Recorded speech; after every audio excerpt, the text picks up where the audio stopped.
Bonjour à tous, bienvenue dans Ça déraille, le podcast qui va encenser David Gaudu. Vous avez compris, on va parler de la Vuelta.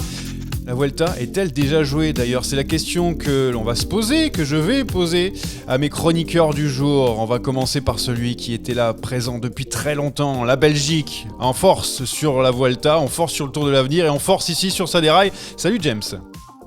Salut à tous.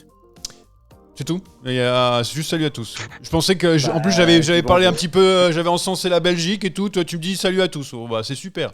Désolé, je manque d'inspiration, j'ai pas dîné, j'ai faim. Et voilà. Ok, très bien. Eh bien, on va essayer de faire le plus rapidement possible pour que tu puisses mettre un maximum de nourriture dans le ventre, mais pas trop parce qu'il faut aussi enfiler ces maillots, puisque Jackie a mis un maillot tout beau pour toi, en plus James, pour la Belgique. Salut Jackie, t'es avec nous aujourd'hui.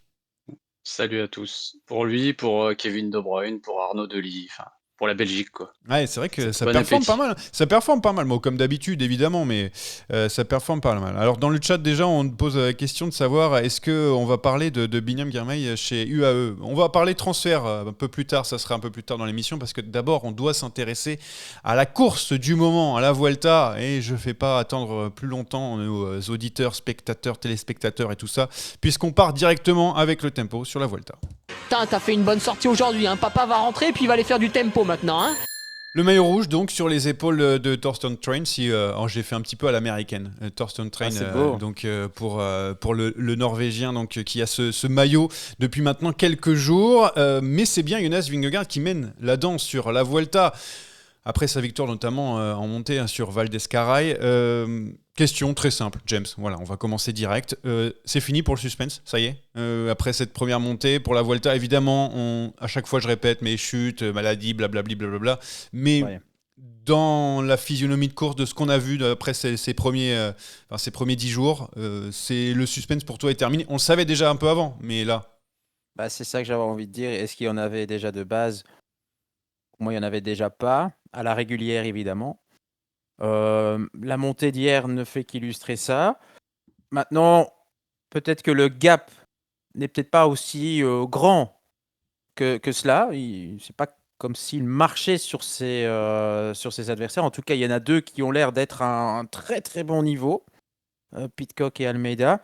Mais pour le reste, oui, par rapport au reste de la concurrence, là, c'est un monde d'écart, quoi. Jackie, pareil, même question. Est-ce que pour toi le suspense est mort? Même si, on le répète, il y en avait très peu avant cette course, pardon. Bah, il n'y avait pas trop de suspense, effectivement, et je pense que la façon dont a courir UAE enterre le peu de suspense qu'il y avait. Leur façon de se distraire, aller à droite, à gauche, et à surtout pas aider Almeida fait que je vois pas ce qui pourrait faire que ça change dans les prochains jours. Même s'il il commence un peu à râler, mais je vois pas comment on pourrait relancer l'intérêt du classement général, en tout cas. Ouais, de toute façon, il y a déjà une Vuelta où il y avait peu d'intérêt, on a vu, par rapport aux années précédentes, peut-être aussi parce qu'on savait qu'il n'y avait pas beaucoup de suspense, pas beaucoup de spectacles attendus. On a vu un parcours aussi. Franchement, le parcours, je sais pas, avant de parler de UAE, Almeida et Ayuso et compagnie, je voulais faire une petite parenthèse sur le parcours. Franchement, sur le papier, c'était pas si mal, on va dire, mais en fait, on s'est quand même un petit peu ennuyé dans cette première semaine. Je sais pas pour toi, James, mais même les arrivées en altitude, c'est vrai, on a eu quelques bosses, on a eu David Gaudu qui nous a un petit peu permis de monter dans les tours, mais sinon, en vrai, franchement, même en Andorre, on s'est ennuyé, alors que ça devait être un moment important de cette Vuelta. Bah, ouais, tout à fait honnête. Moi, je limite ma consommation. Voilà. Je Pas de drogue, limite hein. à la Oui. Oui, bien sûr, Oui. j'ai arrêté depuis longtemps. Ah, bon, Non, je me limite à l'ascension finale. ok. Et voilà, ça me suffit en fait. Voilà, donc je m'ennuie pas pour ce que je regarde. Ça va. À ce Mais niveau-là, ça va. Mais j'ai pas l'envie d'aller regarder pour l'instant 70 km d'une étape. Ça, c'est clair. Pour l'instant, j'arrive pas à me motiver. Et puis le parcours, ben, on le savait, hein, avec la multiplication des arrivées comme ça au sommet des courses de côte, ben, on sait à quoi s'attendre. Et donc finalement, il y a peu de surprises. Et finalement, cette Vuelta, Bah oui, malheureusement, tous les petits éléments où on pourrait se dire: «Ah bah, ça va être sympa», finalement, bah, tous ces éléments chutent les uns après les autres. Je l'expliquais encore, avant l'antenne, mais par exemple, là, on se disait: «Ah bah, peut-être que Ciccone sera enfin, capable, de faire un bon truc». Bon bah, il s'est pris un tir. Ah, le Bernal, il va peut-être, enfin y arriver à retrouver son ancien niveau. Ah bah, lui aussi a pris un tir et finalement, les petits éléments où on se disait: «Ah bah, ça pourrait dynamiter et rendre la Vuelta intéressante», bah, tout ça, ça tombe, comme un jeu d'échecs. L'équipe Emirati, ah oui, peut-être une double carte. Bon, bah, au bout du 9e jour, il y en a plus qu'une et elle est vraiment bien isolée en plus parce qu'il a pas d'équipe. Enfin, je veux dire, pas d'équipe, autour de lui Oui, pas de copains, voilà.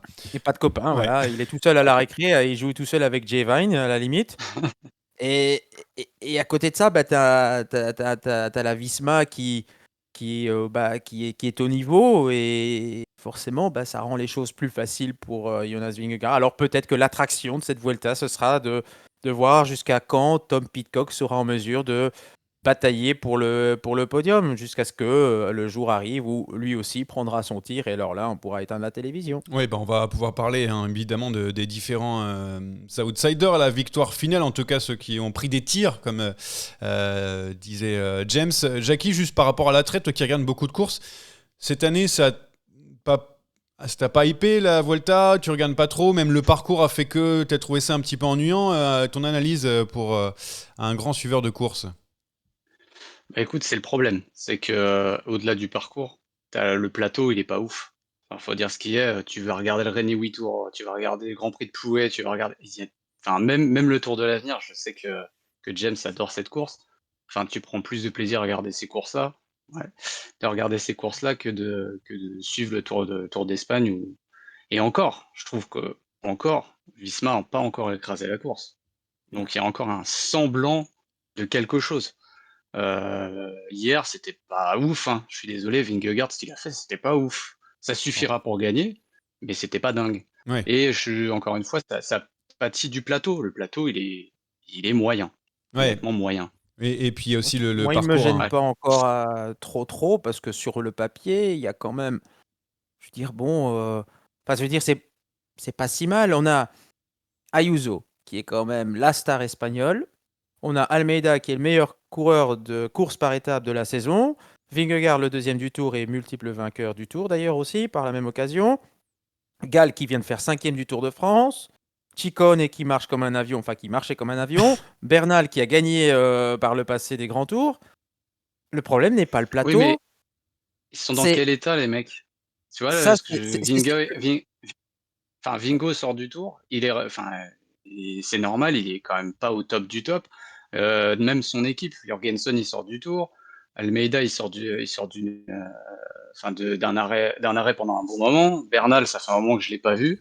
Je m'excuse, mais c'est pas foufou, quoi. C'est au-delà, on va dire au-delà du parterre de coureurs, c'est surtout l'état dans lequel ils sont. La Ce motivation qui fait peut-être? que la course, ouais, même moi, j'arrive pas à rentrer dedans. Alors j'espère qu'eux, ils vont y arriver, hein. Mais franchement, il manque un truc, quoi. Ça manque d'Enric Mas, tu vois. Ça manque d'un Ah, truc. ah bah Ça, ça, ah tu viens. Ah là tu c'est m'as pour te tu faire m'as plaisir. touché, tu m'as touché en plein cœur. C'est vrai que ça manque d'Henrik Mas là, ça manque d'attaque magnifique d'Henrik Mas qu'on attend à chaque fois, à chaque étape évidemment. Non mais c'est vrai que on a l'impression que ça n'a pas vraiment démarré cette course. Ça fait déjà 10 jours, mais on a l'impression qu'on est toujours dans les premiers jours. Et après ça, encore une fois, le Tour de France, ça reste la plus grande course du monde et tout, mais on voit que Tour de France, étape 1, 2, tu vois, ça se tape direct là, t'as l'impression qu'il y a une espèce de temporisation et c'est peut-être aussi du fait que tous les coureurs Ouais. sont fatigués. Voilà, que les années, les saisons sont de plus en plus longues, plus éreintantes, etc. Mais c'est vrai qu'on a l'impression que là, on a eu la première attaque entre favoris au bout de 10 jours,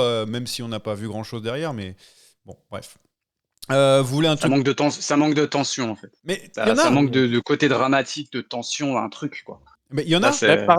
par exemple, ce Ouais. qui pourrait être intéressant, ça aurait été du côté de la Red Bull de tenter déjà un petit coup de poker, parce qu'à un moment donné, moi je veux bien entendre Giulio Pellizzari. Ouais, moi non, le général, j'en ai rien à battre. Oui.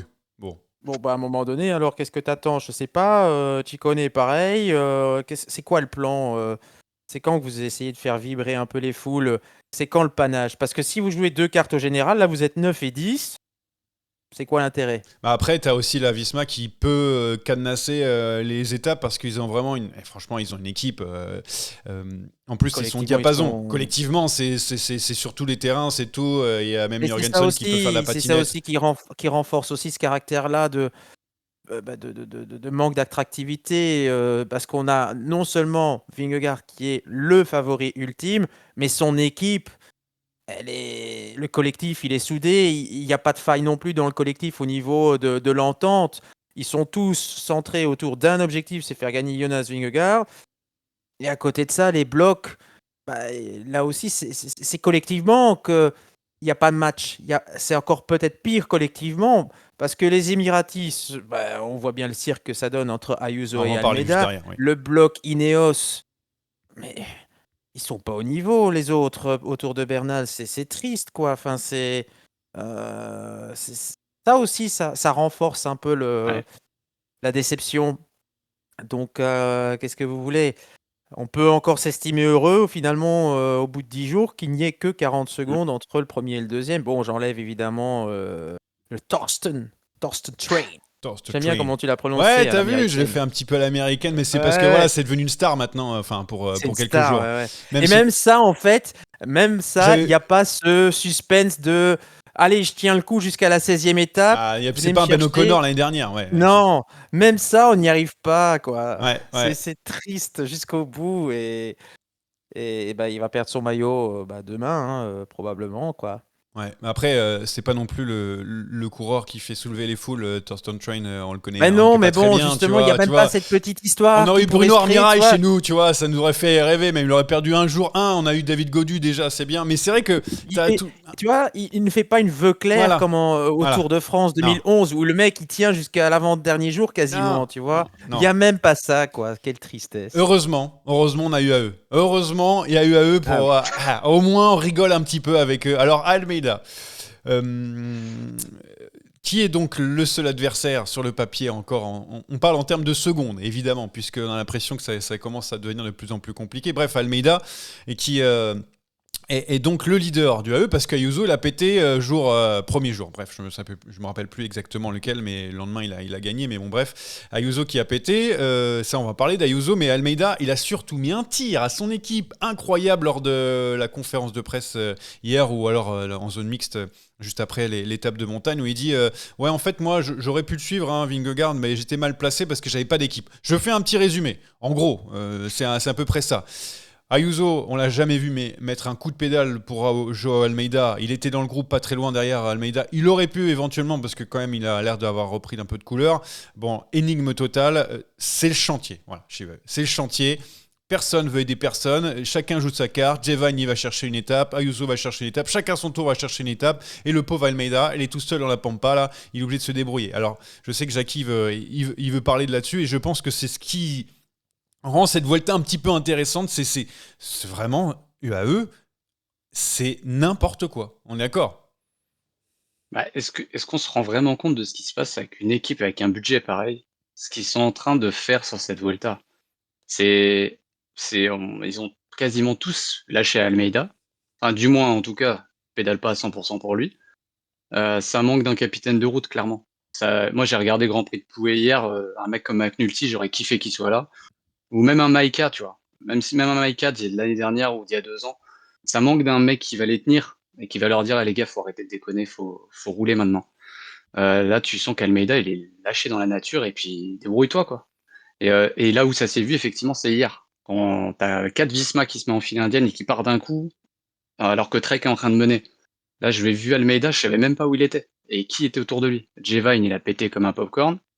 Il y avait personne, en fait. Mais parce Et que c'est UAE, on parle pas de l'équipe Europcar, là. On est en train de parler du UAE. non, mais surtout parce que Il y avait personne. Jevine, il a été chercher son étape. Il avait le maillot, donc blanc à pois bleu. Et c'est peut-être son objectif. Alors du coup, il va pas se donner à fond dans les montées. Marc Soler, alors c'est un équipier qui permet de faire quelque chose de pas mal de temps en temps, mais il fait souvent n'importe quoi. On va dire Marc Soler, il court à la Marc Soler, hein, c'est presque une expression qui existe dans le vélo.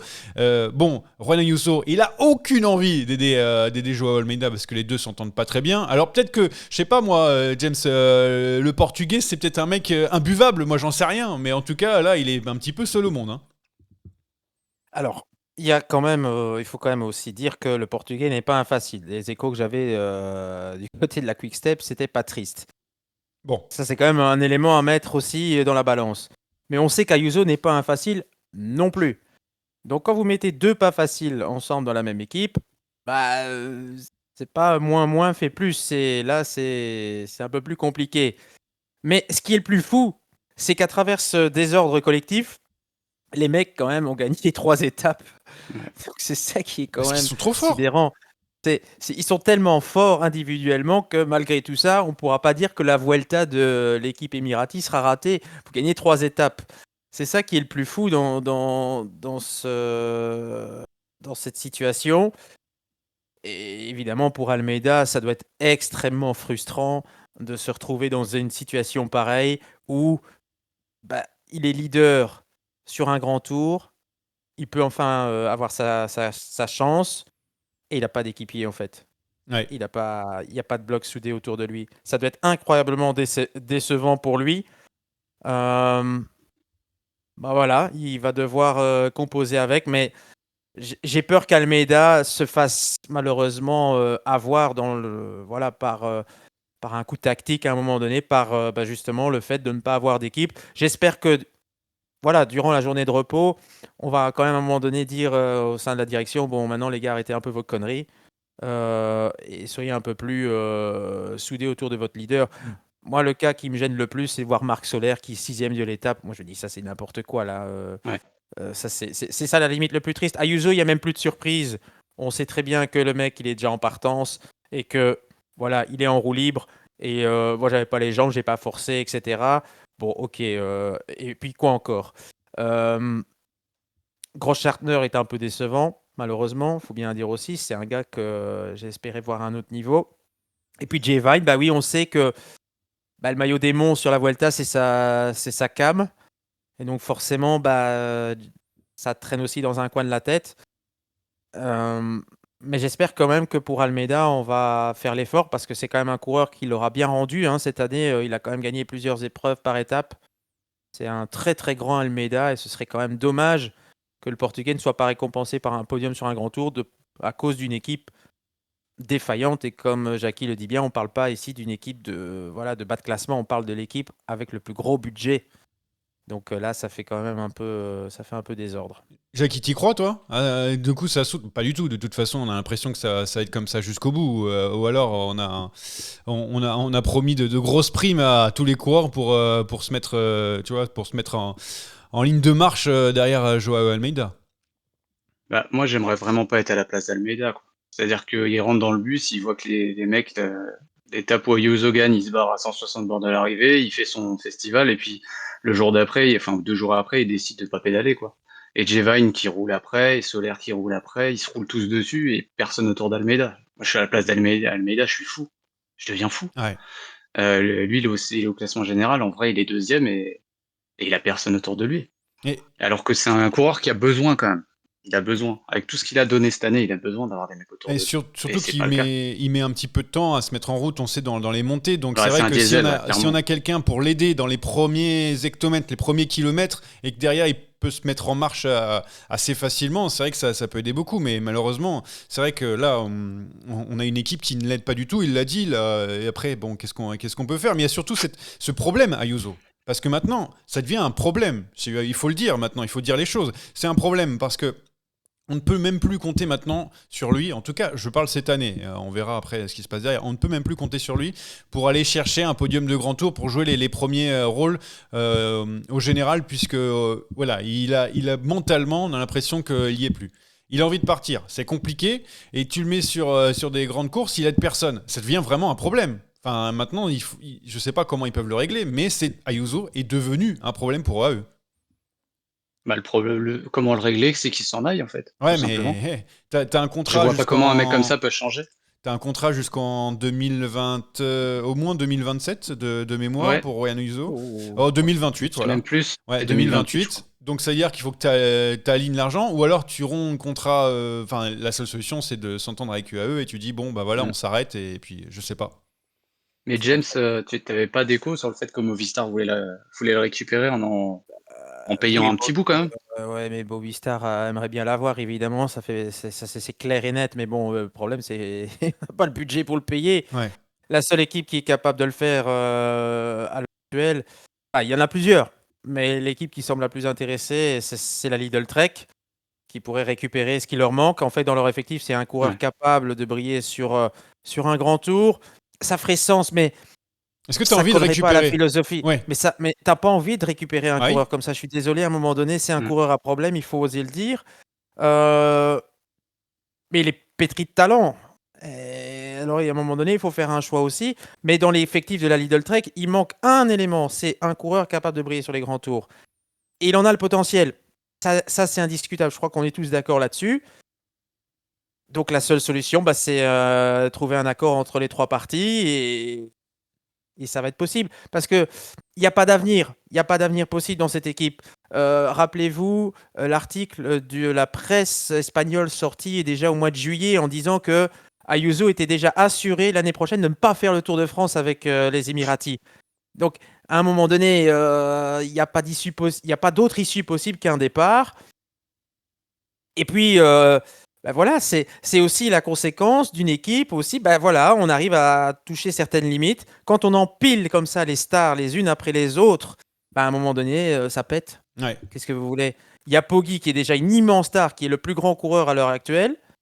Vous avez un Del Toro qui est en train d'éclater.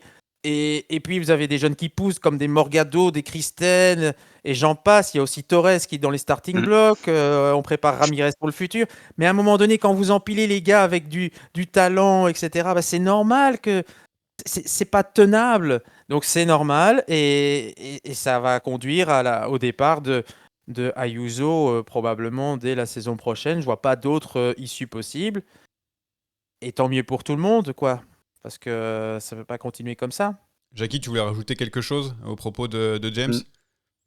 Non, je pense que ce qu'il faut pour Ayuso, c'est une équipe finalement qui n'est pas si forte que ça, avec des leaders moyens, et avec laquelle il va pouvoir imposer son leadership, tout simplement. Ouais, et pourquoi il Mais irait je le pas vois chez pas. Soudal? Il y a plus Remco. Ouais, Non, je rigole, je rigole, je rigole. ils ont essayé avec Remco. Remco on Merci. connaît Remco, c'est une immense star. Mais ils ont essayé avec lui et finalement, bon, ça a marché pas à 100%. Avec Ayuso, ça sera encore pire. Moi, Je Oui, pense ça que servira à rien, ce serait une ça énorme servira à erreur. rien du tout. Je De toute propose, façon, je propose de toute Cofidis façon, pour il y a remplacer, plus de remplacer place. Zaguirre. Je propose Cofidis pour remplacer Zaguirre. C'est nickel ça. Franchement, ça collerait parfaitement. Non, t'aimes pas? Si. Bah, Oui. Il n'y a plus de place chez Quickstep. Vous avez vu, le dernier coureur a signé. C'est Zana. Ok, d'accord. Bon, ça c'est Filippo fini. Zana. Donc Fini. c'est terminé, il n'y a plus de place. Ok. Le 30e a signé. C'est bon. Bon. Terminé, officiel. Plus de place. Bon, on va enchaîner parce on a parlé pas mal donc de ce parcours de Vingegaard de UAE, c'est normal, c'est ce qui était peut-être le plus intéressant, le plus croustillant. T'as commencé à en parler, James, tout à l'heure avec les autres favoris, en tout cas les outsiders, ceux qui visent le podium. Bon, j'ai noté Ciccone, Bernal, Pidcock, voilà, ce sont les trois coureurs. Voilà, déjà un Ciccone qui pour la première fois s'essaye véritablement au classement général, même s'il n'annonçait pas avant la course, mais on l'a vu quand même que ça a joué pour ça, même la Lidl Trek a roulé pour ce coureur qui va enfin essayer de jouer le général. On a cru un Bernal un peu mieux, mais qui a un peu reculé, et Pidcock, pourquoi pas, le premier moment de jouer un podium d'un grand tour, enfin pour lui, parce que ça fait un petit moment qu'il s'essaye, qu'il a envie d'essayer sur les classements généraux. Vous voulez piocher quoi dedans? Vous voulez parler de quoi en particulier en long large? Jackie, vas-y, c'est toi qui choisis pour moi, commencer. Lequel? j'aime bien le retour de Pidcock, moi. Ouais, vas-y. Pidcock, pour un classement général, je trouve ça. Moi, j'avais un peu lâché l'affaire avec lui sur les classements généraux, parce que lui aussi a un sacré caractère, et dans la série Netflix, on le voyait, il respectait pas trop les consignes d'équipe, il voulait faire un peu à sa sauce. Là, il est dans une équipe un peu, enfin, même beaucoup moins forte. où finalement c'est lui un peu l'astre de l'équipe et il s'en sort très bien et lui pour le coup il a la sacrée patate hein, parce que pour suivre Almeida, le train Almeida là, pendant toute la montée là, parce qu'il faut voir ce qu'il tirait comme braquet et même passer quelques relais, franchement, Ouais. Pitcock costaud, Ouais, très ouais, costaud. c'est vrai que on va enfin peut-être pouvoir le voir jouer les classements généraux. Je veux dire dans les premiers rôles, parce qu'on l'a déjà vu tourner autour du top 10, mais quand même assez loin. Mm. Ça fait quand même plaisir. Bah, après, on l'avait dit avant, sur l'épisode d'avant la Vuelta, qu'il y avait quand même un terrain de jeu qui était assez favorable à Pitcock Mm. sur cette Vuelta. James, Fait. tu Oui, veux. mais tu vois, Ah, attends, sur bah, un col, juste une seconde, mais ouais. sur un col comme hier, Pitcock, enfin, il est léger, c'est un poids plume. Jamais il doit tenir Almeida. Normalement, il doit péter dans sa roue. Parce que c'était extrêmement roulant. Almeida, il a vraiment de la force. Et quand tu fais un peu de vélo, tu te rends compte qu'un mec comme, enfin, le poids plume qu'il est devrait péter. Et là, il a pas du tout pété. Et en plus, il lui fait le sprint à l'arrivée. Ce qui est assez ouf. Ça veut dire vraiment qu'il est en très, très, très grosse forme. Vraiment. Bah, Voilà, c'est tout. dites-nous d'ailleurs dans les commentaires si vous croyez à Pitcock et pourquoi pas sur le podium à la fin de cette Volta. Bon, ça, il reste encore du temps. Il faut faire attention aussi parce que Pitcock, sur la durée, c'est ça aussi qui lui Mm. manque. James, Bah, moi, c'est le, le ras-le-bol au niveau de Chicone. Voilà. ça y est. Qu'il arrête. Ah. Non, mais qu'il arrête avec. Non, mais qu'il arrête avec les classements généraux. Bon, là, il l'a dit, je le fais pas. Bon, bah alors du coup, tout va bien. Mais il n'a pas roulé comme ça, enfin, en tout cas, comme tel, depuis le début de la Vuelta. Je pense que secrètement, on avait quand même envie d'essayer. D'ailleurs, Simon Faure, avec qui j'avais parlé il y a Ah. quelques semaines avant, la Vuelta m'avait dit non, non, on va pour le classement avec Ciccone. Donc voilà, check. Mais moi, j'en ai marre en fait de cette idée de Ciccone sur les classements généraux. Ça ne marche pas. Mm. Point. C'est un coureur pour les courses d'un jour ou un chasseur d'étape ou un maillot à poids. Faut qu'il arrête ses conneries. On voit bien que sur les courses d'un jour, il pourrait se construire un fameux palmarès. La Classica en Mm. atteste. Il fait deuxième de Liège. Qu'il arrête ses conneries et qu'il oublie ces histoires de classements généraux. C'est fini. Ça marchera pas. C'est pas un coureur comme ça, même si c'est un super grimpeur, c'est tout ce que vous voulez. Moi, ça m'exaspère et il perd du temps en fait dans sa carrière parce que les années avancent et moi, moi j'ai l'impression quand même que ça va être un éternel regret en fait pour moi parce que c'est un coureur qui n'aura pas le palmarès qu'il aurait mérité vu son potentiel. C'est vrai, c'est vrai. Bah, on l'a vu sur Liège hein, cette année. Ça m'est pensé à un coureur français on va parler un petit peu plus tard dans cet épisode. Ouais, Ciccone qui. Oh, après, moi j'y ai cru parce que vraiment il faisait partie des trois plus forts avant cette étape, cette dernière étape de montagne où il a un petit peu lâché du lest. C'était quand même le troisième homme de cette Volta. Bon après là maintenant c'est un peu plus compliqué, mais on peut pas dire adieu à un podium encore. Il est qu'à une minute Non. on va dire du podium parce que j'enlève encore notre ami Thorsten, mais bon, il est pas très loin, donc voilà. Je rajoutais moi Félix Gall juste pour dire parce que je vais aligner après les coureurs qui sont encore bien placés, mais Félix Gall, j'ai l'impression que ça devient un coureur. Tu le mets sur un grand tour, il va te faire genre autour de top 5. Voilà, ça va être ça. Ça va devenir une valeur sûre, Félix Gall, où tu le vois pas tant que ça. C'est pas un attaquant, enfin, c'est pas un grand attaquant qui va partir de loin et tout, mais il fait des gains minimalistes, il est toujours bien placé, etc. Félix Gall, pour moi, ça y est, ça devient une valeur sûre. D'où vient le mec, en fait? C'était quand même un peu un inconnu il y a 3-4 ans, on va dire. Bah, moi, je trouve ça plutôt pas mal, là. Il est encore en course pour aller chercher, pourquoi pas, un podium sur la Vuelta. Donc, Félix Gall, bravo. J'ai envie de dire bravo à lui. En route vers un deuxième top 5 consécutif Ouais. sur un grand tour, ce qui n'est Ouais, pas anodin. c'est vraiment très bien. Donc alors, Jane Hindley et Pellizzari, on en a parlé, les deux, 9e et 10e. Bon, ils sont dans la même seconde, hein, comme ça au moins ils sont tranquilles, ils vont pas se lâcher. On verra bien si quelqu'un se détache ou pas. On a Egan Bernal. Donc, Personne roule pour personne comme ça. Ah bah ouais, on est tranquille. Hein. Tu sais, déjà, Ouais. plus personne veut rouler pour personne d'ailleurs dans cette Ah non. Vuelta. Egan Bernal est là, mais un peu solo. Mathieu Rucitello pour Israël Premier Tech aussi, le jeune américain qui est 13e du général. Je donne un petit peu. Raúl Garcia Pierna, qu'on a vu à son aise lors de la dernière étape de montagne pour Arkea BNB Hotel. Et puis Junior Le Cerf, voilà, en gros pour les coureurs qui sont pas si mal que ça classés au général, parce qu'on a perdu quelqu'un chez la Soudal. Je pense que ça fait partie des déceptions de cette Vuelta, notre cher Mikel Landa. Mais on aura peut-être le temps d'en parler pour les déceptions, parce que je voulais parler d'un autre coureur. Parce que ça y est, on va rentrer en Gaule, là, mon cher James, avec David Gaudu qui nous a pris le maillot rouge là, sur les premières étapes, qui a surpris. Alors tout le monde, je ne sais pas, m'a surpris moi. Voilà, peut-être d'autres en tout cas, mais aller chercher une victoire sur la Vuelta devant Pedersen, je pense que je n'avais pas coché dans ma liste avant cette Vuelta. Après, derrière, il a vite plié, mais c'est comme ce que tu disais, James. David Gaudu, alors pour moi, c'est un coureur pareil. On arrête les classements généraux, on a compris que déjà, il a de plus en plus de mal à rester sur 3 semaines. Bon, il a fait 4e du Tour de France, 6e de la Vuelta l'année dernière, mais ça y est.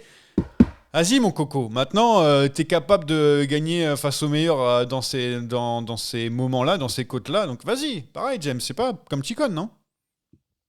Ouais, moi je suis tout à fait dans cet état d'esprit en ce qui le concerne. Je pense que maintenant, vu ce qui est en train d'arriver, voilà, déjà la génération actuelle, il sait plus suivre. La génération qui va arriver, ça va être aussi du très très haut niveau. Gaudu a quand même montré là qu'il avait quand même du punch dans les jambes. Il y a moyen de faire une belle reconversion, si je puis dire, dans sa carrière. On oublie les classements généraux, même si évidemment c'est un coureur français dans une équipe française, etc. Il y aura toujours de la pression au Tour de France, etc. pour faire ça. Mais on peut faire un bon grand tour en allant chasser des étapes. Là, il gagne. On ne l'attendait pas. Il vient quand même se farcir Pedersen. Il faut quand même le faire. Donc, c'est superbe. Mais ses chiffres sont mauvais.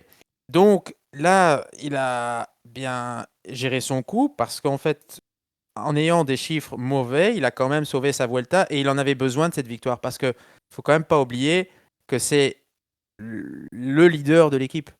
Et à un moment donné, quand on regarde sa saison, il faut justifier le salaire. Et puis, il y a aussi une sorte de hiérarchie dans l'équipe. Parce que tu as quand même un Romain Grégoire qui pousse, tu as Guillaume Martin. Donc, à un moment donné, tu t'appelles David Gaudu. Si on regarde sa saison, avant cette étape, désolé, mais bon, ok, il y a le Tour d'Oman, mais on ne paye pas David Gaudu pour faire premier du Tour d'Oman. C'est pas pour ça qu'il est payé. Il est payé pour ramener des grandes victoires. C'est le leader de l'équipe. Donc c'était important pour lui de montrer, de faire illusion sur cette Vuelta. Il l'a fait avec brio. Il montre encore qu'il a de la classe. Mais les classements généraux, moi j'y crois pas. De toute façon, il y aura toujours le problème du contre-la-montre. Déjà. Donc à un moment donné, déjà ça, c'est déjà un gros problème. Vous prenez toujours 2 minutes sur un chrono, c'est toujours un handicap. Donc à un moment donné, il faut faire son deuil comme un Ciccone. Et je pense que c'est 2 coureurs qui seraient à même de briller, par exemple, sur un Tour de Lombardie. Il n'y aura aucun souci. Un bon David Gaudu, ça joue, je ne vais pas dire ça joue gagnant parce qu'il y a toujours l'ogre slovène, mais ça peut jouer podium. J'en suis convaincu. En condition, Gaudu peut jouer podium sur un Tour de Lombardie. Surtout qu'en plus, il n'aime pas les rythmes qui sont rapides et maintenant de plus en plus, les coureurs mettent en route, les équipes mettent en route assez rapidement. Bref, dans les étapes. Moi aussi, j'étais plutôt de cet avis. Jackie, toi, c'est quoi ton avis par rapport à David Gaudu? Déjà, bravo, parce qu'il faut le dire, gagner sur la Vuelta alors que tu es sous le feu des critiques, au fond du trou, tu passes pas une rampe sur le Tour de l'Ain et tu arrives en gagnant face aux meilleurs à la pédale, encore une fois. C'est plutôt somptueux, donc bravo à lui. Mais du coup, c'est quoi pour toi l'avenir de David Gaudu? Qu'est-ce que tu as envie de voir de sa part? Surtout, est-ce que tu crois encore en lui dans les classements généraux? Je ne sais pas. Vas-y, dis-nous tout, en fait. Non, je pense qu'il va se découvrir un autre profil, et puis ça a toujours été son profil. C'est juste que, comme dit James, il était en France, français, très bon coureur, mais pour moi, ça a toujours été plus... Enfin, là, il a plus un profil de puncher qu'un profil de grimpeur. C'est-à-dire que là, on voit que passer 15-20 minutes d'effort, il les tient plus, en fait. Donc, il a plus tendance maintenant à avoir il a toujours eu du jump, mais là, il faut qu'il se concentre sur des profils avec un gros taquet, un truc qui se passe sur la pêche, et c'est ce qu'il a. Maintenant, je trouve aussi que ce qui fait qu'il performe beaucoup en Espagne, enfin, il a performé sur la Vuelta déjà précédemment, c'est que dès qu'il sort de France, en général, il marche pas si mal que ça. Et je pense que la pression en France, il la tient plus du tout. Il y a beaucoup de pression. Je pense que le fait de voir arriver d'autres Français bien plus jeunes, ça va lui faire du bien. Il va se concentrer sur des choses plus simples, pour lui où il peut être acteur et pas juste péter au bout de 15 minutes de montée. Ouais. Là maintenant, pour moi, les classements généraux, comme vous avez dit tous les deux, déjà avant, j'étais pas sûr, mais là c'est Ouais. fini. Enfin, faut qu'il passe à autre chose. Faut qu'il se fasse un petit palmarès d'ailleurs. Ça, Bah oui.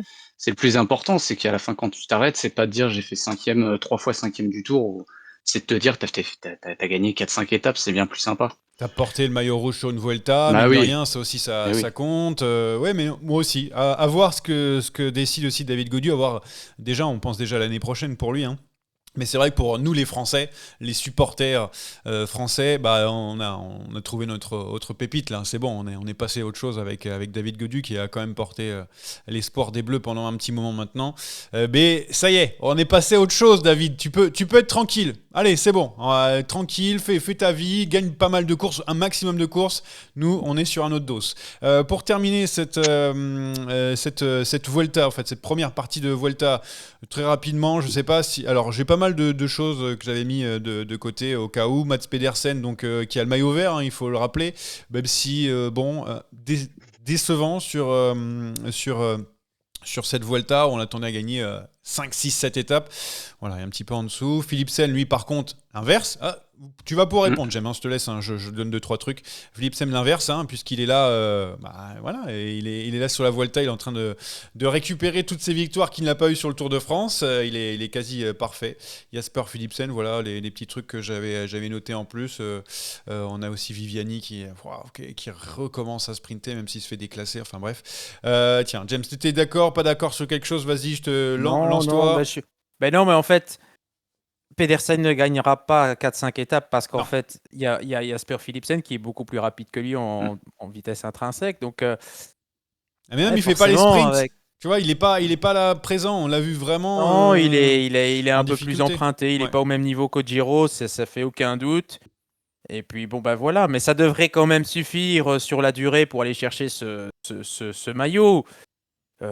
Faudrait que. Ouais, je sais pas qu'est-ce qui pourrait Il va nous faire une arriver. Sagan. Il va nous faire une Sagan, ça continue, parce qu'il va pas gagner. C'est possible, c'est possible. Oui, parce que il n'a pas l'air d'être allé au-dessus de ses adversaires. En plus, quand il se fait taper par David Gaudu sur une étape comme ça, c'est un peu inquiétant. Mais bon, ça va suffire pour son maillot, je crois. À moins que Philipsen vient en gagner 4-5. Mais ça devrait aller. Attention, Vingegaard Mais est à 20 points aussi. Moi, je dis ça, mais ça peut ouais, mais revenir bon, vite. les étapes de montagne, c'est 20 points à chaque fois, donc il va falloir quand même y aller. Mais non, ben voilà, ça permet par exemple à un Vernon qui est pas mal pour l'équipe Israël Première Tech d'aller, pourquoi pas, chatouiller Mats Pedersen qui est un peu moins fort qu'au Giro.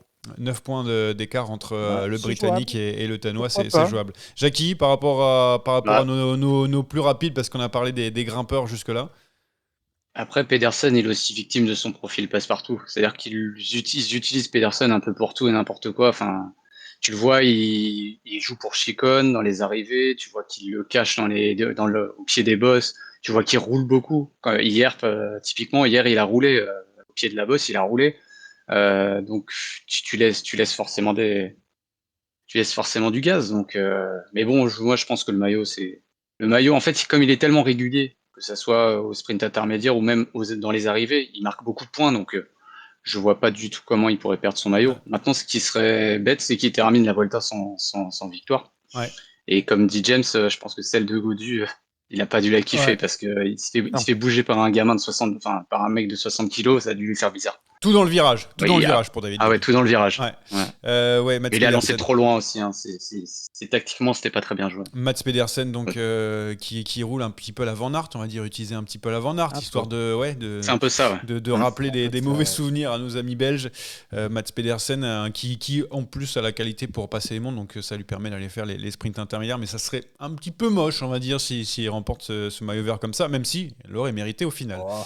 À la fin, donc c'est la Carta Blanca, c'est de quoi vous voulez parler, des bonnes, mauvaises surprises, d'un petit truc qui vous a donné envie sur un coureur, un tel. James, t'as une idée de quelque chose qui t'a marqué ou pas, à l'inverse, bien, pas bien? Non, un peu déçu quand même pour la Bahreïn avec Tiberi et Buitrago, Ouais, moi j'avais noté. Déception. c'est quand même très triste. Tiberi, j'attendais top Euh, 5. Voilà, Ils sont, clairement. ouais, ils sont pas juste en dessous, sont juste mauvais. Surtout Tiberi, c'est Ouais. catastrophique pour Tiberi qui, voilà. Bon, après, il y a un virus qui tourne, il faut aussi savoir ça dans le peloton. Il y a certainement de ça. Je pars du principe qu'il doit être malade, il peut pas être mauvais à ce point-là. Euh, voilà, Tiberi, j'ai quand même le sentiment que faire une saison complète en étant régulier, c'est quand même vachement chaud. J'ai regardé un petit peu sa fiche tout à l'heure, mais c'est pas très régulier au final, Tiberi. Il arrive à faire un bon résultat sur la saison, mais enchaîner 2 grands tours, c'est compliqué. Donc là, il va falloir quand même à un moment donné aussi se poser les bonnes questions avec Antonio Tiberi. Euh, et puis Bruit de Trago, vu son début de saison supersonique, je m'attendais aussi en venant ici sur cette Vuelta, à quelque chose d'un peu plus consistant. Et voilà, donc Bahreïn, un petit peu décevant. Ouais. Jackie, pour toi, bonne ou mauvaise surprise, un truc qui t'a Ah, marqué sur cette Volta? j'en ai un bon et un moins bon, mais rapidement. Mais Raúl Garcia Perna, Ah ouais. je trouve ça cool. Franchement, il fait 2 top 5, je crois. Ouais, c'est Oui, ça. Il fait oui, parce 3 et qu'il 5, je crois. il Ouais, fait la veille, ouais. là, il fait un top 5, et puis sur l'échappée Ah, d'Ayuso, il fait 3, je crois. il Hmm. doit faire 3, ouais. Il fait 3. D'ailleurs, frigo. Et ouais, et il faut aussi voir l'environnement, c'est-à-dire qu'il est quand même chez Arkea où on sait que Arkea, il y a très forte chance que ça soit terminé. Je sais pas du tout où il va aller l'année prochaine, du coup. Mais en tout cas, il a dit se concentrer sur le classement général. Hier, il a tenu. Il a réussi à sortir du groupe maillot rouge. Il prend quelques secondes sur quelques mecs. Il est 13 ou 14. C'est ça, 13, 14, je sais Ouais, un plus, truc dans j'ai le pas genre, regardé. j'avais Euh, plus sous les yeux. Franchement, il me surprend. Ça a l'air d'être un bon mec bien hargneux et qui lâche pas l'affaire. Moi, ça me plaît bien. J'aime bien ce type de coureur, en fait.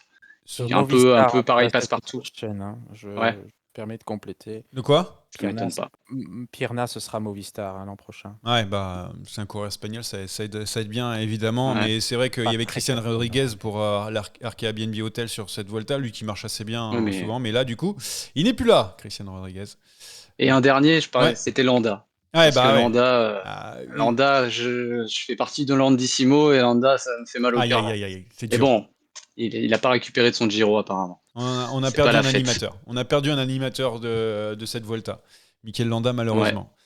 Euh, c'est dommage. ouais, c'est vrai, surtout que vraiment, il y a une communauté derrière Landa, c'est vrai que c'est assez impressionnant. Mais venez, Et c'est un rejoignez. chouette mec. En plus, c'est vraiment un chouette mec. Moi, je connais, enfin, j'ai un pote qui fait chambre avec lui souvent. Et il m'a dit que c'était vraiment un mec qui se la prend pas la tête. Et pourtant, c'est quand même, Landa, c'est quand même pas n'importe qui. Donc ça me fait un peu de la peine, surtout quand sur la Vuelta, en général, il marche pas mal quand même. Venez. Et puis là, c'est assez ouvert. Donc ça aurait pu être une année où il aurait pu faire quelque chose. Oui, C'est dommage. c'est vrai. Venez dans la communauté masse à la place, vu qu'il n'y a pas Landa. Venez. Surtout quand il aura pris sa retraite. Moi, je voulais juste noter C'est un petit vraiment truc. compliqué pour le cyclisme espagnol, hein, quand Ouais. même, quand il pense, franchement. Ouais, c'est dur sur cette Mm. Vuelta. C'est Garcia Pierna bon, bah, c'est pas le mieux classé, mais en tout cas, c'est celui qui. Il y a Marc Soler. Voilà, Marc Soler, Garcia Pierna. Voilà, Et Markel Bellocchi, qui fait Markel. 8e C'est vrai. hier. Ouais, voilà, Markel Bellocchi qui marche sur les traces de, C'est de de la son, Il belle est de chez son histoire. qui, padré. Markel Bellocchi déjà? IF. Il est chez IF. Ouais. Ouais, Bah, IF, ils font une bonne Vuelta, hein, je trouve, en ce moment. magnifique. C'est pas mal, hein. Les IF, par rapport à... Là, je trouve que depuis 2-3 saisons, là, ça commence à être pas mal du tout. Et on commence à plus les voir. Donc, à voir. Mais Bellocchi, ouais, bon coureur. Bon coureur. Markel Bellocchi, donc le fils de Mm. celui qui a fait 2 podiums sur le Tour de France il y a de ça quelques années maintenant. Moi, je veux juste terminer un tout petit truc sur quelque chose que j'ai pas trop compris. C'est les sprints de Cofidis qui emmènent Kokar et Nikolski en même temps. Je les ai vus hier de chaque côté de la route encore. Donc il y en a un qui était à droite, qui a été déclassé, c'est Kokar, un autre à gauche qui a été enfermé. Bah voilà, bah je trouve ça super encore, ma Cofidis qui me déçoit jamais. Chaque grand tour, il y a toujours de belles surprises. Bon, c'est vrai qu'on n'arrive pas avec une immense équipe. Emmanuel Boukman, comme on aime l'appeler, qui est extraordinaire depuis le début de cette Vuelta. Je vous laisse aller voir son classement depuis le début de cette Vuelta. Incroyable. On tape souvent sur la Cofidis, mais franchement, à chaque fois je vois les deux, je vois le Polonais et le Français faire le sprint, je me dis mais Et pourquoi tu mets pas une carte à chaque fois, tu changes, c'est n'importe quoi. On dirait. Mais c'est pas la première fois. Hein. Mais oui, c'est je pas sais. la première fois Je qu'ils font comprends ça. pour les points. Je comprends pour les points aussi. Je Ouais. peux comprendre. Ah oui. Et bon là, Ah oui. t'arrives même pas à faire un truc bien. Choisis une carte, fais quelque chose, mais voilà. Mais non, mais t'es dans une telle situation sportive que moi je comprends la carte, enfin la double carte. Ils ont fait 12 et 13 sur une étape. 12 et 13 Bah sur une oui, étape. oui, Ça sert à c'est quoi catastrophique. Oui. Je sais bien, mais peut-être qu'à une autre étape, ça fera 4 et 5 et on se dira, bah oui, c'est bien parce que ça fait quand même pas mal de points au final. Ouais. Mais ils sont dans le dur sportivement, ils n'ont pas le choix de faire autrement parce que les étapes sont lucratives en termes de points UCI. Et voilà, mais le vrai drame, c'est Emmanuel Buchmann. Je viens de regarder, il est 102e au Mais classement oui, général. il a Mais on fini se rend avant-dernier compte, d'une quoi. étape de montagne. Non mais franchement, c'est C'est- n'importe quoi. Non mais hier, par exemple, c'est Cocard, triste. il remonte tout seul dans le vent. Si t'as un coéquipier avec lui pour le remonter, déjà je pense qu'il est pas déclassé parce qu'il fait pas un peu des. Enfin, je trouve que c'est un peu dur, mais bon. C'est abusé, Ouais, franchement, c'est grave abusé. Viviani, bon, à la rigueur, mais Cocard, je trouve ça abusé. Mais du coup, si t'as quelqu'un pour le remonter à ce moment-là, pour l'aider, bah il peut faire 4 ou 5 et tu marques des points. Enfin bref, moi ça me voilà, je ne comprends pas, je ne comprendrai pas. Tant pis, on va passer à autre chose. Voilà, on va éviter de s'énerver, c'est pas grave. C'est la vie. Hein. Il y a beaucoup de choses dans la vie qui sont plus importantes. Notamment, on n'attaque pas. Attaque de Pierre Rolland encore une fois. Personne ne réagit. Ah oui, parce qu'il y a le Tour de l'Avenir, mon James, c'est ça la vraie course, parce que la Ça y est, je me Vuelta. réveille. Non, mais la Attention. Vuelta, Ça y est. c'est super, Ah, on les voit vélos. Vingegaard On va pas gagner. parler de vélo. Mais il y avait une belle confrontation, on en a eu du duel là entre Sexas et Ouidar. Franchement, c'était super. Franchement, alors j'ai commenté, donc je suis parti pris. Mais bon, moi. Je vous avoue que j'arrivais l'après-midi quand je bossais notamment à Eurosport et je demandais le Tour de l'Avenir plutôt que la Vuelta parce que ça me hypait tellement, j'avais envie de savoir. Enfin, je sais pas. Mais désolé, hein, James, hein, t'as été battu. Oui, mais c'est pas grave parce que non, mais je m'en fous en fait. Complètement, parce que bon, déjà, moi, je m'en fous. Ça changera pas ma vie, de un. Et deux, ce que je voulais voir, c'était le duel. Et il y a vraiment eu un match dans les étapes de montagne. C'est vrai. La seule chose que je voulais pas voir, c'était une démonstration de Sexas qui gagne avec 3-4 minutes sur Ouidar. Parce que là, ça aurait été vraiment très triste pour le Belge. Mais dans les étapes à la régulière, bah, il a fait jeu égal et même plus que jeu égal puisqu'il a été le battre 2 fois. Ouais, il était le plus fort en montagne, on va dire. Ouais. Un petit peu plus fort. Donc pour moi, évidemment, Sexas, bien sûr, gagne le Tour de l'Avenir, grand talent, hyper complet, et il a vraiment un profil pour briller à l'avenir sur les grands tours, clairement, parce qu'il grimpe bien et il a un très très bon chrono. Voilà. Ouais. Donc ça, c'est vraiment un bon placement pour l'avenir. Mais pour moi, Ouidar est aussi un vainqueur moral de ce Tour de l'Avenir, puisqu'il a quand même battu celui qu'on annonçait comme l'épouvantail de ce Tour de l'Avenir. Donc, c'est super. En fait, ce qui est cool, c'est de se dire que. Parce que Sexas sortait d'une 8e place du Dauphiné, alors tout le monde se dit, oh, il va rouler sur tout le monde. Les petits jeunes, là, les Finn, les Ouidar et les Nürthagen, ils vont en faire voilà, du papier mâché, ça va être une boucherie. Bien non, en fait, parce que Sexas n'est pas le seul phénomène à l'heure actuelle. Ouidar en est un, Finn. N'en parlons même pas. Je trouve que cet Italien est hyper impressionnant. Ouais. Il est que première année. Nürthagen, bah, il confirme quand même, malgré tout, qu'il est bien dans le match. Et puis, on voit Ramirez arriver. Ouais. Torres, ben, on voit que ça sera aussi quelque chose d'intéressant. Donc, on a le panorama là, d'une génération de coureurs qui vont se batailler entre eux sur les prochains grands tours, donc 2030, 2031. Ben, ce seront ces acteurs-là qu'on va retrouver. Et on voit bien que Sexas sera un acteur majeur, bien sûr, sera un des favoris, mais c'est pas comme s'il allait leur rouler dessus à tout bout de champ non plus, quoi. Faut Attention, arrêter avec cette histoire. il était qu'à 90%. Alors, Ah il oui, était pas... alors, oui. alors là, j'ai vu les déclarations. Alors tout le monde lui est tombé dessus. Et il a le droit de le dire, hein, genre qu'il est à 90%. C'est vrai qu'il a... Attends, il a eu une préparation un peu tronquée, il a été malade, blablabla. Donc on sait pas. Mais bon, même à 100%, je veux dire, il aurait pas mis 3 minutes à tout le monde. De toute façon, Non, enfin, voilà. Mais moi, c'était super. Même voir Ouidar essayer, tu vois, même Sexas qui a été vachement régulier, ça c'était cool aussi de voir qu'il a pas lâché, que même s'il a été battu mentalement, et physiquement sur les deux étapes de montagne, voilà. Et derrière, c'est les patrons qui sont comme ça, tu vois, de gagner derrière et notamment et d'être bon en régularité. Non, mais c'est quand même quelque chose de positif pour Sexas, hein, ces 2 défaites, parce que si ça avait été trop facile, ça aurait été aussi le meilleur moyen pour justement se dire bah ouais, je suis super fort, je gagne le Tour de l'Avenir à 90% avec 5-6 minutes d'avance. Comme ça aussi qu'on prend vite le boulard, hein, parce que ça va être aussi la prochaine étape, tous les à côté. Ouais. C'est ce qui Jackie, me fait le plus. Voilà, la pression, la communication et tout ça. Ça va pas être simple, hein, parce que du côté de Decathlon, on a mis le paquet, hein, le projet Ah ouais. 2030 là, bonjour la pression, hein. oui, mais bon, c'est tant mieux. On a mis aussi le paquet sur un Pogacar et ça a plutôt bien fonctionné. Jackie, Non, le niveau était dingue. ouais, Mais le franchement. niveau est dingue aussi parce que les mecs aujourd'hui qui font le Tour de l'Avenir, ils sont dans des grosses structures. C'est-à-dire qu'ils sont soit dans les pro teams, vraiment dans l'équipe première, soit dans les développements et dans des développements qui sont costauds.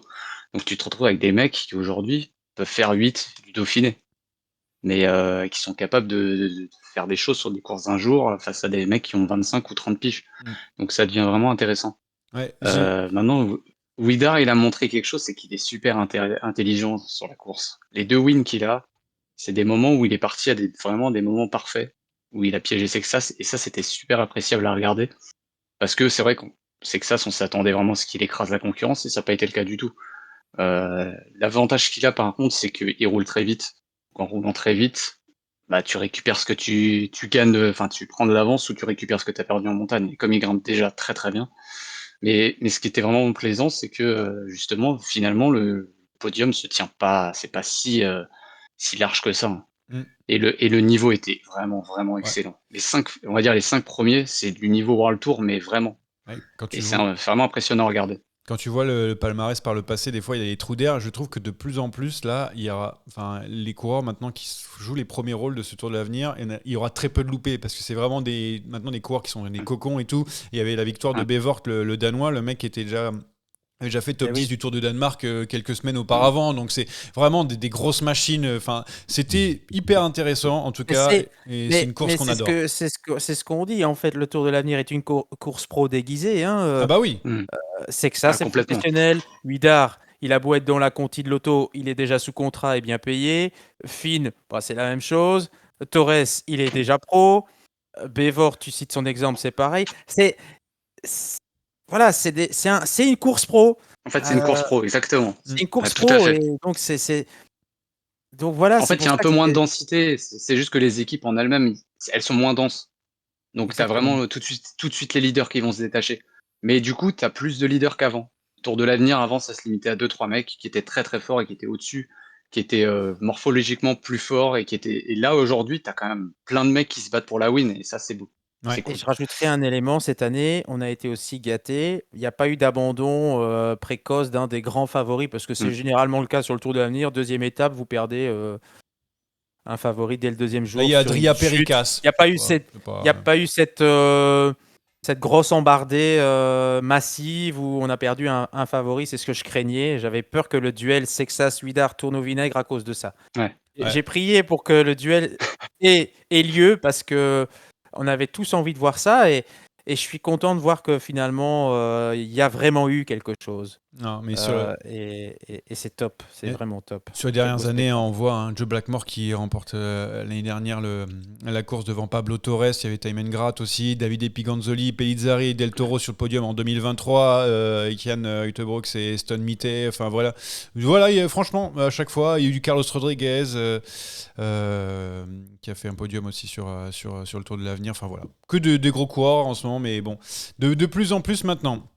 Moi, je voulais juste rajouter un petit truc sur les transferts donc qui s'accélèrent, hein, évidemment, même s'il n'y a plus de place chez Soudal. On a vu Dorian Godon, notre champion de France, partir chez Ineos. On a vu Derek J aussi, qui part d'Israël Première Tech. On l'a compris entre les lignes que c'était pour, on va dire, entre guillemets, des convictions personnelles, qu'il a décidé de rompre son contrat. Donc voilà, des changements d'équipe, un mercato qui est loin d'être terminé. Ayuso aussi, Binyam Guillermay aussi, qu'on annonce pourquoi pas du côté du team AE. Ouais, ça embête Intermarché, j'ai l'impression, James, cette histoire-là. Ça les embête, Ah. oui et non, parce que faut bien se dire deux choses. Un, il coûte excessivement cher. Enfin, je veux dire, il coûte beaucoup d'argent à Intermarché. Parce qu'en le prolongeant l'année passée, j'ai. Ah bah quand t'es maillot vert, 3 victoires Alors, sur le tour, ça pique après derrière. Oui, ça, en fait, on l'a blindé, mais il coûte très cher. Maintenant, tu n'avais pas trop le choix. Si tu veux le garder, tu es obligé de le prolonger et d'augmenter son salaire. Mais je crois que les problèmes actuels de l'équipe Intermarché sont en partie dus justement à cette prolongation. Et aux dernières nouvelles, qui datent d'hier, apparemment, il resterait quand même. Donc, bah voilà une info. Bon, ouais, mais attention, une info du 1er septembre n'est pas forcément une info du 3 Tout à fait. septembre, parce que ce dossier, il est mouvant. Mais en tout cas, Bignam chez UAE, je sais pas, j'imagine pas, j'arrive pas à me mettre dedans, mais ça va être quand même assez particulier, hein, parce que Molano, souvent, on est débrouillé tout seul, faisait des cours secondaires, mais Guillermin, il faut le faire manger un petit peu. Tu vois ce que je veux dire ? C'est pas Molano. Il a maintenant un statut. J'y crois pas trop à ce transfert-là. Donc, apparemment, on essaye de construire quelque chose pour faire cohabiter Arnaud Delis et Binyam Girmay.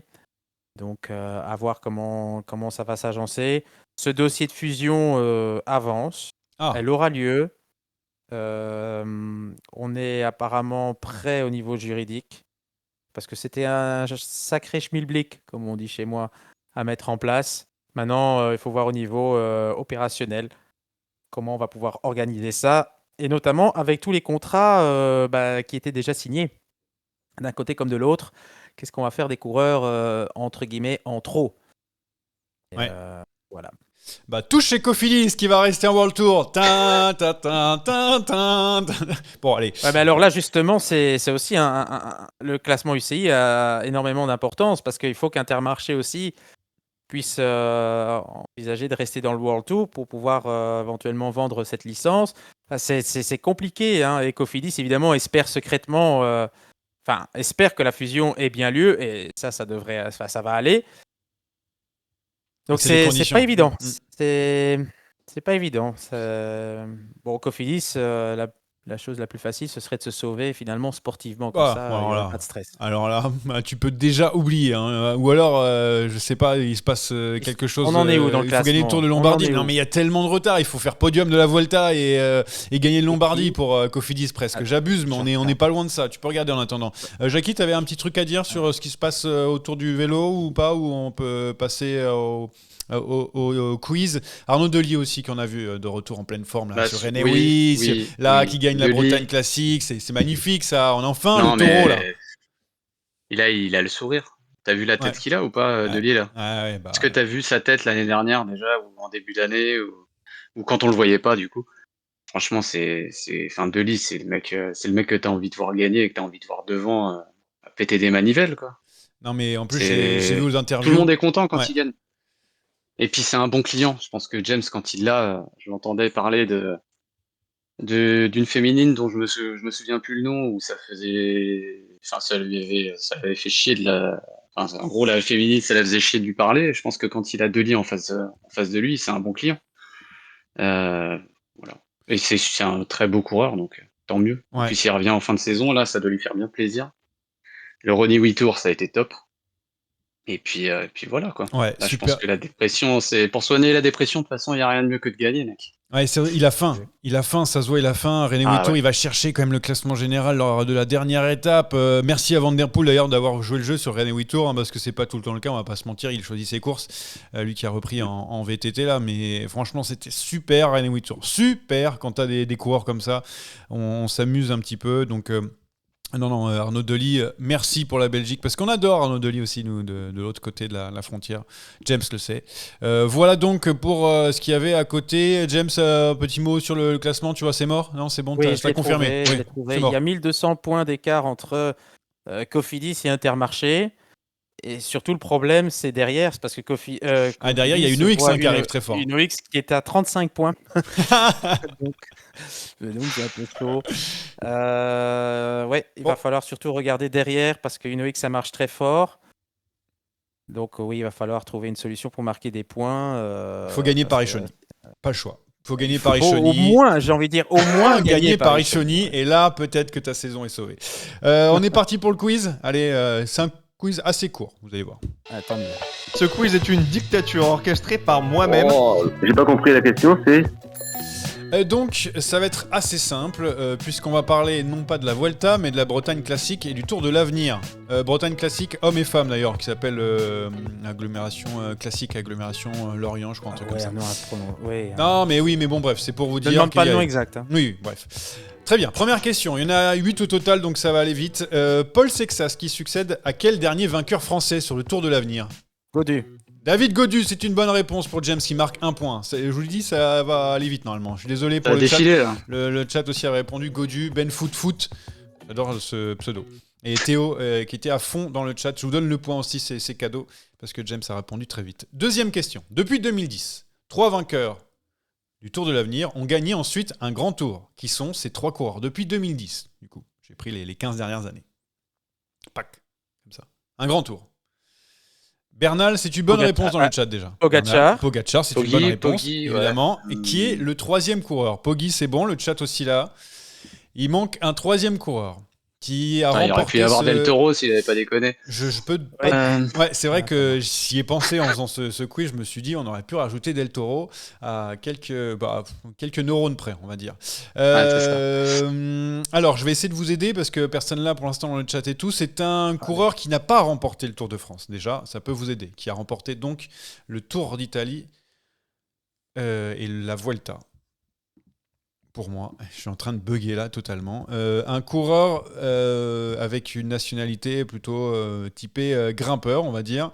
Est-ce que c'est Quintana, point d'interrogation ? C'est Quintana, en effet, qui a donc remporté en 2010 le Tour de l'Avenir. Le point pour le chat, c'est pas Hindley non plus qui n'a pas remporté le Tour de l'Avenir. Troisième question. 2 pour le chat, 1 pour James, 0 pour Jackie qui a l'habitude de finir dernier des J'ai l'habitude. Ouais. Sur les 10 dernières années, donc entre 2015 et 2025, quelle nation a le plus remporté le Tour de l'Avenir ? Quelle nation ? Il n'y a pas de S, c'est une nation qui a remporté le plus de fois le Tour de l'Avenir.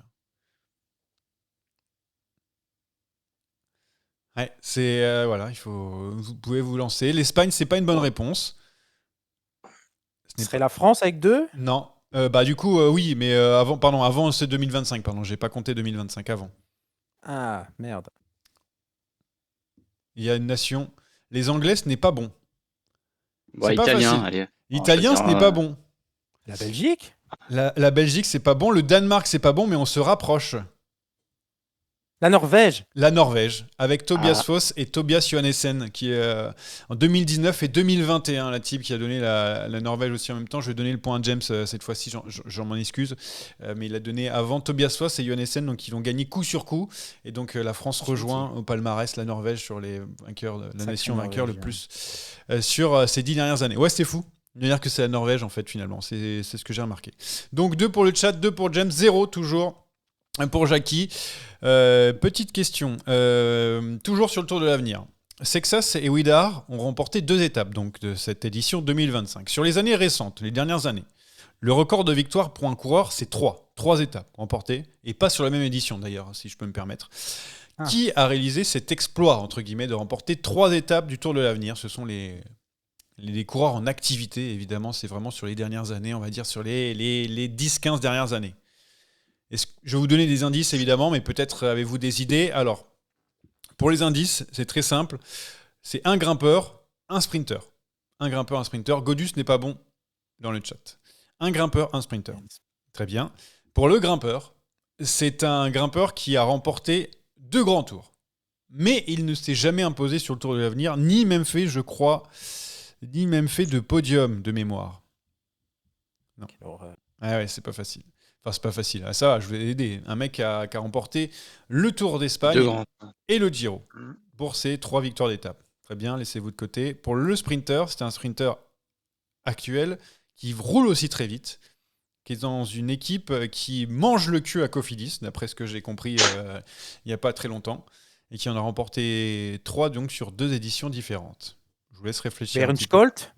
Varenskolt, c'est une bonne réponse. Qui a 3 étapes, donc 2021, 2022. Il a notamment aussi remporté le prologue. Nous avons un donc coureur trouvé, le deuxième, donc qui est plus ancien, qui est dans la trentaine maintenant. Ce coureur qui donc a remporté récemment un grand tour. assez récemment, même un grand tour. Là, on a l'air très con surtout. Cette année, moi j'ai l'habitude. il a remporté cette année un grand tour. Merci Nathan de me sauver dans le chat et merci à la Tib. C'est bien Simon Yates qui a remporté 3 étapes sur le Tour de l'Avenir. Bah oui, il a gagné le Giro, les gars. J'y peux rien, moi. C'est validé sur le papier. On va donner donc 1 point pour James, 1 point pour le chat. Donc ça fait 3-3-0. 5e question. On passe sur la classique, Bretagne classique. Arnaud Delis, vainqueur pour la Belgique cette année. Est-ce que vous pouvez me donner le dernier vainqueur belge de cette Bretagne classique? Avant Arnaud Delis, évidemment. Wout van Aert. C'est une bonne réponse, James. Bravo, le 4e point est pour toi. Wout van Aert, il y a 2-3 ans, je crois. Nouvelle question. Toujours sur la Bretagne classique. Quel Belge, on reste dans la famille belge, quel Belge a remporté 2 fois cette classique morbihannaise? Il a remporté 2 fois. Pareil, c'est sur les dernières années. J'ai pas trouvé un mec des années 40, vous inquiétez pas. Sur les dernières années. Le chat, est-ce que vous avez cette réponse-là? Un Belge a remporté 2 fois cette Bretagne classique. Je vais vous donner des indices, bien sûr, à chaque fois. Sur le coureur en question qui est en fin de carrière, on va pas se mentir. Je m'emmène s'il n'a pas dû prendre sa retraite depuis 1 ou 2 ans. En tout cas, il est toujours en activité. Je suis désolé, les indices sont terminés puisque le chat l'a trouvé. C'est Oliver Nassen qui a remporté 2 fois la Bretagne classique. Voilà. Donc ça, c'était la partie belge. Fais attention. Cette course ne me parlera jamais, quoi. C'est terrible. C'est ignoble. Alors, la classique Lorient, agglomération, etc. remportée par Mischa Bredewold cette année.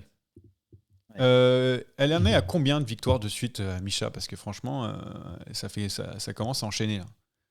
Voilà, dans le chat, ça a été très vite, c'est 3. Évidemment, la bonne réponse, encore le chat. Bravo au chat qui remporte ce quiz, mais on va finir avec une dernière question. Elle fait le triplé, là C'est la 3e fois de suite. 3e année de suite. Okay. Allez, dernière question pour le plaisir, peut-être pour Jackie. Quelle Française... On apprend des choses dans ce quiz, c'est sympa. Elle est bien cette émission, en fait. Quelle Française a terminé 3 fois sur le podium de cette classique bretonne? Française, qui a terminé 3 fois sur le podium de cette classique bretonne. Premier indice, cette Française était présente sur cette classique Lorient agglomération. Je vais chercher le nom exact parce que je ne sais jamais. Elle était présente sur cette Ferrand classique. Prévost, elle a fait 3 fois podium. Ferrand Prévost a fait 3 podiums de cette Bretagne classique par le passé en 2015, 2016 et 2017. Bravo James, tu gagnes cette dernière question pour du beurre puisque le chat est venu vous bouffer aujourd'hui. Alors Jackie, on n'en parle pas évidemment. Classique. Moi je suis... C'est dans ce sens-là, classique Lorient agglomération. Je m'en excuse si j'ai bafouillé ou si j'ai pas donné le bon nom, mais c'est vrai que on peut l'appeler Bretagne classique féminine, c'est plus pratique pour nous. Bon. Voilà, c'est terminé donc pour ce quiz. On se retrouve la semaine prochaine pour la nouvelle journée de repos. Alors qu'est-ce qu'on va dire? Je ne sais pas. Vingegaard avec 10 minutes d'avance. Et puis Pidcock évidemment 3e du général, voilà, j'en sais rien. David Gaudu qui regagne une étape. Enfin, il y aura peut-être des choses qui vont se passer. On l'espère. En tout cas, merci au chat d'avoir été présent, d'avoir remporté ce quiz. Merci à vous deux d'avoir été avec moi aujourd'hui. Et on se retrouve un peu plus tard. Bon appétit, j'ai envie de dire, parce qu'on enregistre le midi, donc là il faut aller manger. Oui. Salut à tous. Salut.